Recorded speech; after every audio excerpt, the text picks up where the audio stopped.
So today we are in my room. Actually, we're still in my room, but you probably wouldn't know from this angle. If you hear some talking out there, my kids are making homemade mac and cheese for homemaking, and so yeah, so if there's a little bit of noise, please excuse it.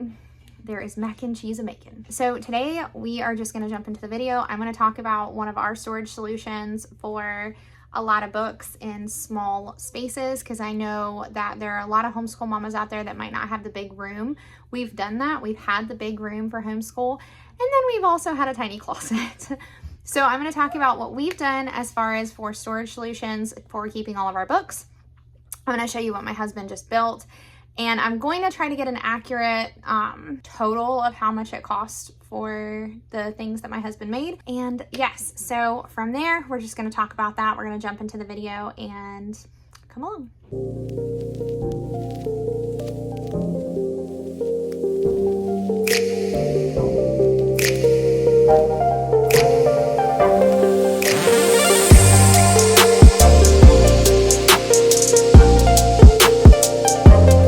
Hi, my name is Amanda from Learning to Love Well, and this is a channel all about homeschool from a biblical worldview. We talk about the practical, we talk about biblical encouragement. We actually just talk about a lot of stuff as far as homeschool related and how we do it from a perspective of moms of faith. And so, yes, so today we are going to talk about this beautiful shelving that we got behind us.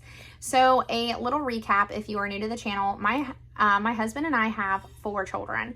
So we have 4 children. We are homeschooling 4 children. We actually keep a lot of our books and teacher's guides over the years. We don't get rid of them, and it's mainly because it's expensive to replace all of that every year for every grade level. So what we have done to keep our homeschool budget lower is we've recycled like teacher's guides and things like that, and extra teaching materials and things like that, so my kids can use it over and over and over. We also have thrifted for Abeka books. We have done all kinds of things. It is so that we are not spending top dollar. And of course, when you're doing that, you kind of hold on to supplies so that you're not wasting that money and again, spending it over and over. Now, I know some moms do it differently. They sell all of their books and then rebuy and recomp costs that way. For me, I don't know that I have that mental space and capacity. Everyone has their gifts and talents. Me selling on eBay is not a gift and a talent. My husband has to do that for me. Nope, not even in my mental space. You know what I'm saying? So I'm going to show you the methods that we are doing, because again, we are 4 homeschooling kids, all the way from they're going into high school all the way down to 1st grade. And so if you don't have a homeschool room, and you have to just kind of work with what you got, this is what we are currently doing. And I hope it jogs some ideas for maybe things that you could do in your homeschool for storage solutions, so you don't have books slung all over everywhere. We've done that. We've had that problem. And so this is what we are currently working with. Before that, I'm going to talk about the fact that we have bins. So right now I am deciding on between carts and bins. The books that my children are actively working through, I'm actually sitting by a couple of them right now, are like these, just like regular back to school bins kind of deal. And they have all their books that they are currently in and even going into in these books. So they're kind of heavy. So we're kind of thinking about the carts. I need to pray more about it, see if I can get a good deal on a heavy duty cart for these books. And right now, each one of my children has one. And then right back here, if you can see this blue bin, is all of our together subjects that we are doing together. So for right now, these are being organized at the bottom of the closet, so my kids are not digging through the shelves. Okay, so up in the top, I'm going to try to keep it as still as we can. This is I do have some sensory play stuff, but most of this stuff is actually mine. Then we have some book of atlases and of course my crafting stuff, which is currently hiding out, but we do have that easel up there. We have some manipulatives right here and our writing. We have a basket right here that is currently holding all of my tiny, well, I can't say tiny baby anymore, I guess. but his little readers so that they're easy to grab because they would get lost on the shelves. They're kind of like paperback book. There's some artwork that one of my children did. If you want to see, very cute. It says the greatest of these is love. And then we have some Abeka books that I'm trying to keep in order. And then we have a STEM project.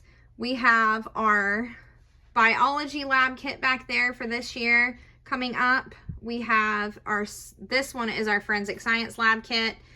I have some manipulatives, and I have a thesaurus and a college one, which is our backup one because we actually already have one at level for the kids.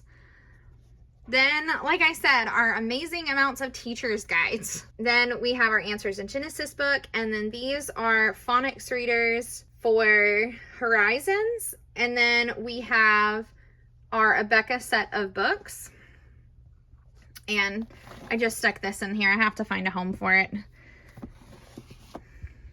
But we have this, and then we have more Abeka books that are coming up. And then I'm going to drop down here and say that this is our master books kind of section. So this is not all of our master books because, like I said, we have some in the ones that we are currently working through.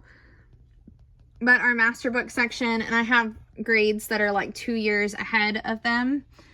And then these are, right here, we have our different sets, everything from like elementary paleontology to the answers books. There is the readers that we just talked about, and there are some holding books for my child over there, my first grader, because we're not all the way there yet. And if you can see back there, there's like the complete zoo adventure and the aquarium adventure. On this side of it, we have our art supplies. So we have like flashcards, overflow, and miscellaneous. We have paintbrushes, glue and tape. We've got some poster board here on the side. And then we have all of this that is holding all of our things. I tried to label it the best I can. I just took an index card with some tape over it. And then we're gonna drop down to this back shelf. Back there, I don't know if you can see it, but we have our base 10 blocks. We have a little bit more like One Blood for Kids and some of our bigger readers like Life Before Birth, which if you haven't read that, that's a really good book. So we have Discovery by Design. And like I said, these are some more readers. We have Bible journals. We have Diary of Anne Frank. We have Answers book for teens, Primary Bible. We have some of our God's Design for Sex books. Then we have, you know, like Little Women, The Life of Washington, which is back here. It's kind of hidden. And then we have some other books. Now, I do have another book stand. Behind this one, we actually have the Love Comes Softly series. And like I said, we do actually have more books than this. I actually have a bookshelf that's also in my room that has a lot of readers, and my daughter also has books in their room or in her room, and my boys also have some stuff in their room as well.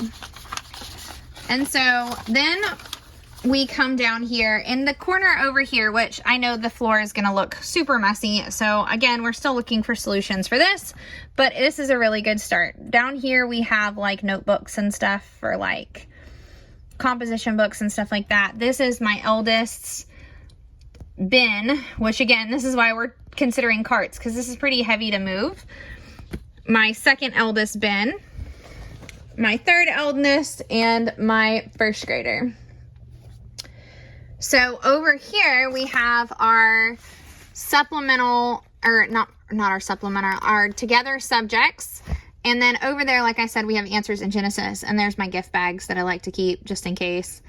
Hanging out over there, haven't got to it. This still needs to be sorted because like some of them are random papers that I made, like this, for example. It's metric measurements, or like my blend reading for my child. And then over here, like I said, we do have that one stack of Abeka books that's kind of just like put over here until I can find a spot for them and make sure we don't have any duplicates.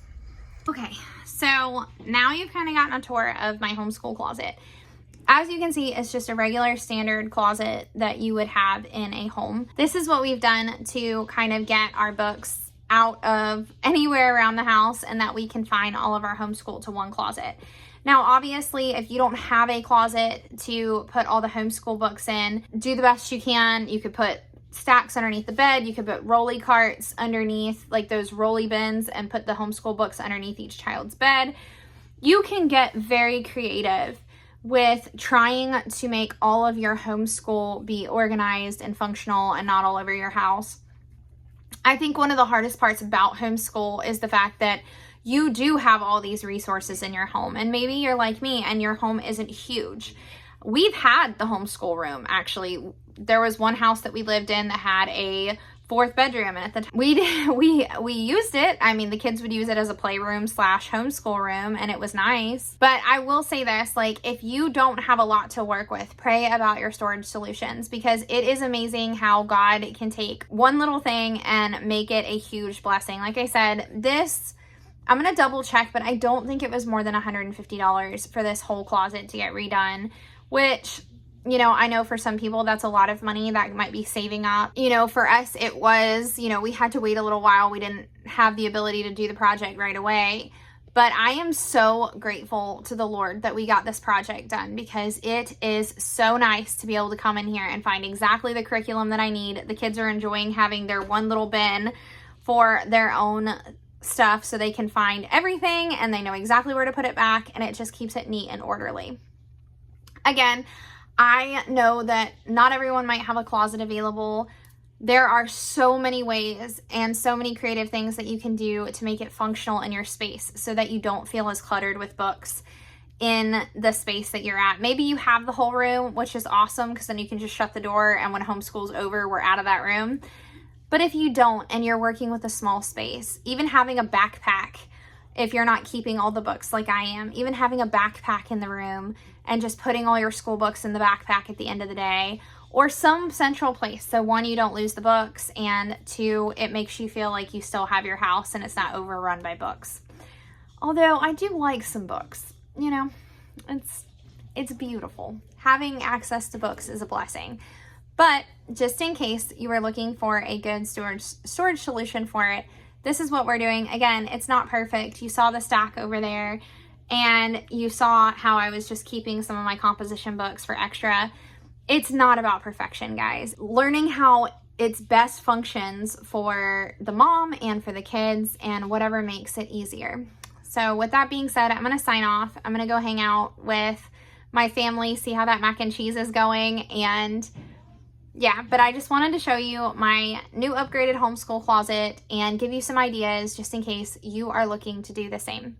All right, well, God bless and have a great night.